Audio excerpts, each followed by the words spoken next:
Nama saya Gio dan saya akan membuat sebuah produk bioteknologi untuk pertama kalinya. Apakah saya dapat membuatnya? Bioteknologi adalah ilmu dan teknologi terapan yang memanfaatkan makhluk-makhluk hidup untuk memproduksi suatu barang atau jasa dan dapat dimanfaatkan oleh manusia. Bioteknologi berperan di 4 bidang dalam kehidupan kita. Yang pertama adalah bioteknologi merah. Bioteknologi merah merupakan penggunaan bioteknologi di bidang medis, contohnya untuk menghasilkan vaksin COVID-19. Yang kedua adalah bioteknologi putih. Bioteknologi putih merupakan penggunaan bioteknologi di bidang industri seperti pembuatan sumber energi terbarukan, contohnya MEOR, yaitu Microbial Enhanced Oil Recovery. Yang ketiga adalah bioteknologi hijau. Bioteknologi hijau merupakan penggunaan bioteknologi di bidang pertanian dan peternakan. Contohnya adalah tanaman transgenik.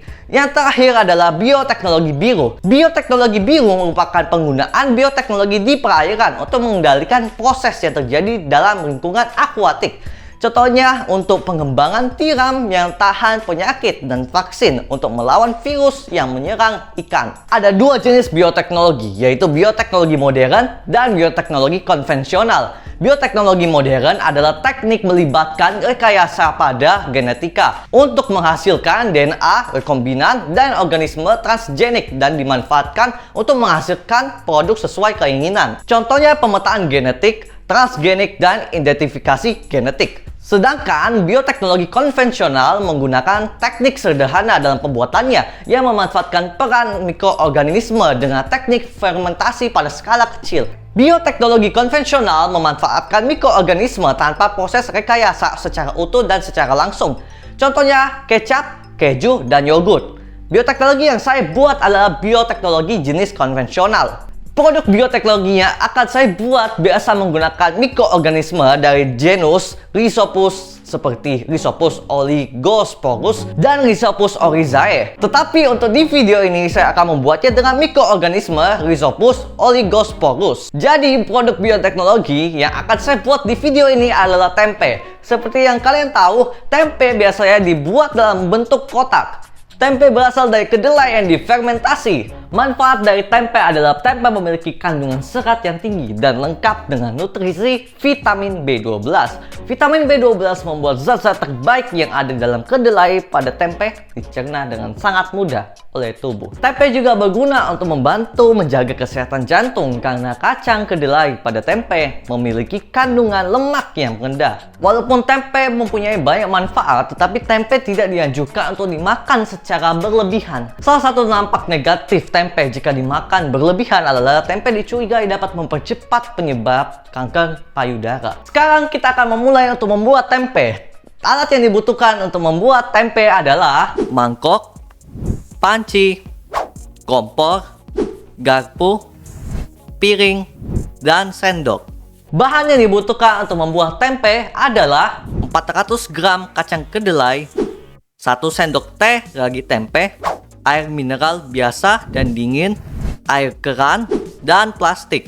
Sebelum memulai membuat tempe, harus mencuci tangan terlebih dahulu dengan bersih untuk menghindari terjadinya keracunan makanan karena kuman-kuman yang ada di tangan. Pertama-tama, kedelai ditaruh di dalam mangkok dan dicuci bersih. Kemudian, kedelai ditaruh di dalam panci dan direbus selama 2 jam. Setelah merebus kedelainya, jangan memegang panci dengan tangan kosong, tetapi dengan benda lain yang dapat meredam panas agar kulit tangan tidak terluka. Setelah direbus, kedelai direndam air bekas rebusan selama 12 jam.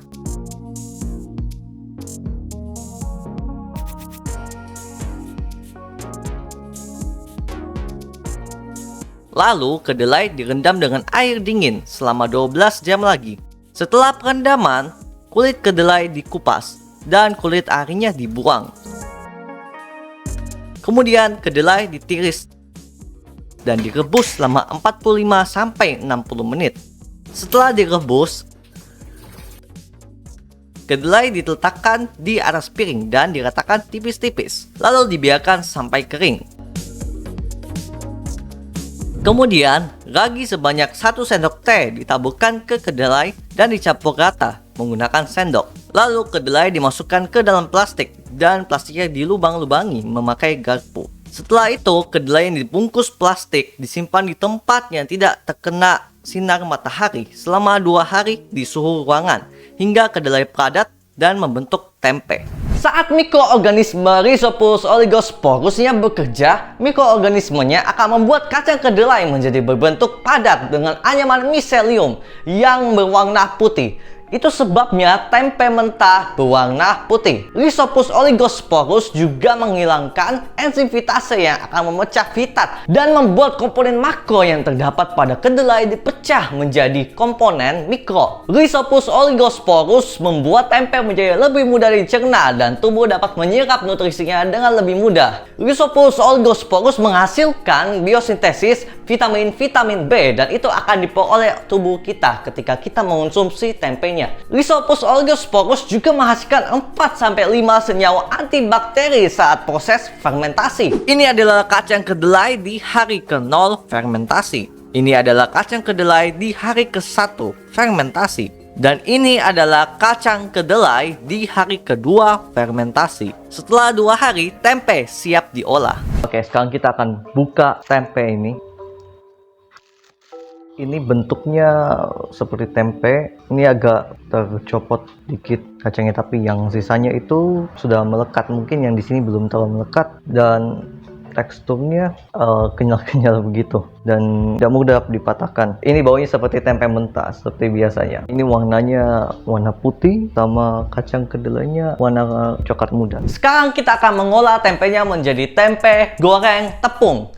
Alat yang diperlukan untuk membuat tempe goreng tepung adalah pisau, sendok, mangkok, panci, kompor, piring, dan centong. Bahan yang dibutuhkan untuk membuat tempe goreng tepung adalah tempe, daun bawang, tepung terigu, kunyit bubuk, ketumbar bubuk, kaldu ayam bubuk, air dingin, dan minyak goreng.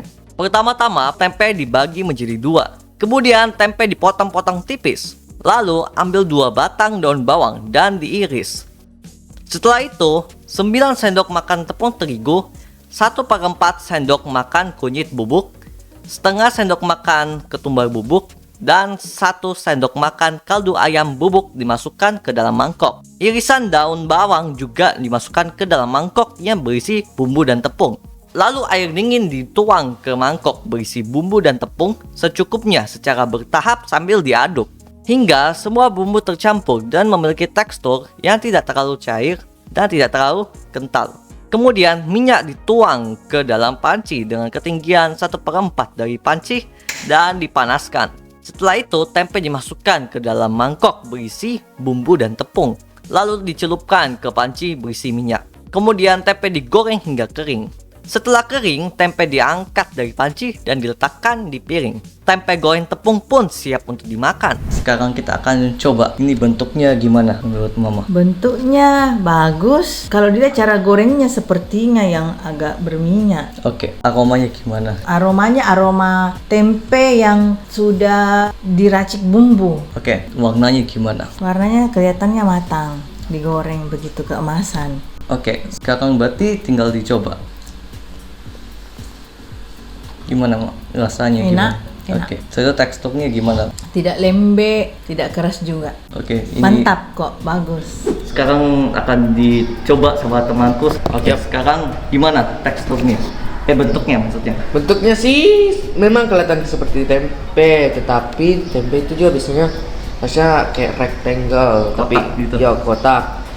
Tapi yang penting sudah kelihatan seperti tempe lah. Setelah itu warnanya gimana? Warnanya sudah kelihatan seperti tempe. Aromanya? Aromanya juga sudah seperti kayak tempe rasanya. Oke. Rasanya juga Rasanya enak. gimana? Iya, rasanya juga kayak tempe. Teksturnya juga kayak lembut sekali rasanya. Berarti enak. Enak. Oke. Dari sini saya dapat melihat bahwa bioteknologi itu mengagumkan karena awalnya tempe ini hanyalah kedelai yang terpisah-pisah, tetapi bisa digabungkan menggunakan mikroorganisme yang ada dalam ragi. Bioteknologi ini akan sangat menguntungkan jika dipakai dengan benar dan bertanggung jawab. Jika tidak, bioteknologi sangat merugikan orang lain. Jadi kita harus selalu berhati-hati dan bertanggung jawab dan mengikuti apa yang dikehendaki Tuhan saat menggunakan bioteknologi agar kita tidak membuat suatu bencana bagi orang lain dari produk bioteknologi yang kita buat. Kalian dapat mencoba di rumah masing-masing untuk membuat tempe sendiri.